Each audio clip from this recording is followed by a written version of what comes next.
Hi Paul, I've got this book. I know you've read this book, Modes of Thought, Alfred North Whitehead. It's a great book, isn't it? I mean, he's a great writer. He's an amazing writer, he's an amazing thinker. I think he's often referred to as a process philosopher, isn't he? And he's just, it's so erudite, it's so rich.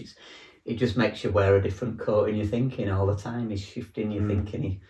He's wrote about psychology, about education, about physics. He's such an there's a great well of thought there, and this book is a great way into his it's a super his book. way of thinking. I mean, I've scribbled all over this book. I can see, but I just found this in here. Go on, read down. It's just a little. I mean, so much good stuff, but this just. He's quite. He'll say a lot, and it seems a bit convoluted, and then he'll just sum it up. I think this. He helps you along the way, doesn't he? When it gets dense, and then he'll give you this. And he's like, I hope I can understand this bit. Well, he slaps you in the face with some. So anyhow, so here we go. Yeah. So this is an end of a paragraph. Mm. So the simple-minded use of the notions right or wrong is one of the chief obstacles to the progress of understanding. So I'll say that again. The simple-minded use of the notions right or wrong is one of the chief obstacles to the progress of understanding. What does that mean? Yeah. Well, I think it was Goethe said, sort of every concept is, or any theory is already a concept, I think he said. Mm. Yeah. So, I mean... and it's saying it another way, really. If you want to riff with it, but I just reading that. I mean, the simple-minded use of the notions right or wrong is one of the chief obstacles to the progress of understanding. So it's saying that if we just think of something as being right or wrong, it's stopping us understanding what something is. Where does right come from? Where's this idea of something is right? To think of something, that's right, it means this. But where does that come from? Yeah. Who tells us that something is right to do it that way? Where does that come from? Where's that come from? Yeah, and that's what he's saying. And he's saying, slow down. Try and wear a different coat in your thinking. Go somewhere else. Try and view it from a different architecture of thinking. See what you can learn from it. Think that your right might be wrong. Yeah. And your wrong might be right. And that actually there might not be a right and a wrong. There might just be a different way of perceiving something. So the right and the wrong perhaps is narrowing our ways of perceiving something. So this is a right way to do this. This is a wrong way to do this. It can't be that simple. No. I mean, it's funny, Rudolf Steiner would say that metaphysically we're quite stunted.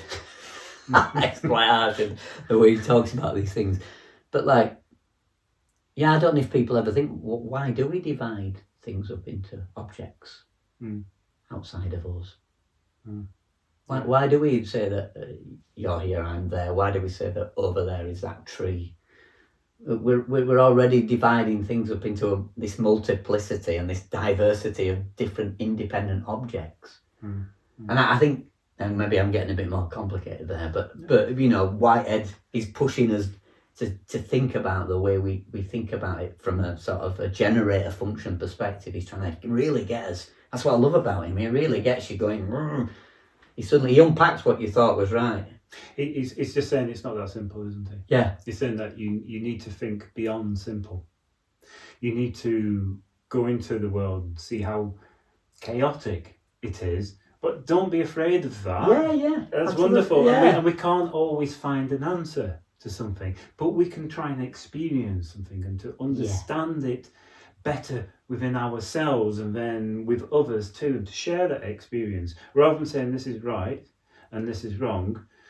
It's one or the other, and so much of our education system teaches us these, what we call, I can't think of a simpler way, are these epistemic commons, these truths, and they're said to us as truth. The tick or the cross. Yeah, absolutely. Is it right or wrong? This is your main answer. It's either a tick or a cross. Can it not just be like, there's some truth in what you've written, some things that I would not have considered before and would have said wrong, but the way you're seeing this makes me understand it from your viewpoint, that perhaps what I thought was the right way of doing something might not turn out to be right, and is certainly not right for others as well. Yeah, absolutely. So it's well worth diving into Whitehead. I'm glad you brought that book out. It's a great book. Yeah, what was it? Modes of Thought. Yeah, absolutely love that book. There's a lot of wealth of things on YouTube, on the internet, for people who discuss Whitehead. Ian McGilchrist, that epic book he wrote. I think Whitehead. I think he has the most footnotes is from Whitehead, which I think really is really interesting. Yeah, I think I might have got into Whitehead via McGilchrist. I don't. The thing about these sort of great thinkers is you get interested in one, and then they lead you to another one, etc., and then you just branch out with your knowledge of that, and the more you learn, you realise you don't know much. Yeah, but it's not about finding a definite right or wrong. It's about the experience of life, and kind of giving up the idea to have a right or wrong, isn't it, a little bit, perhaps? Yeah, or what we perceive as being right. And I think he's almost saying, can you view the mind as like this perception that we have? Can we take it, like, can we step out of it? Like, here's this perception, the mind as a whole perception in consciousness.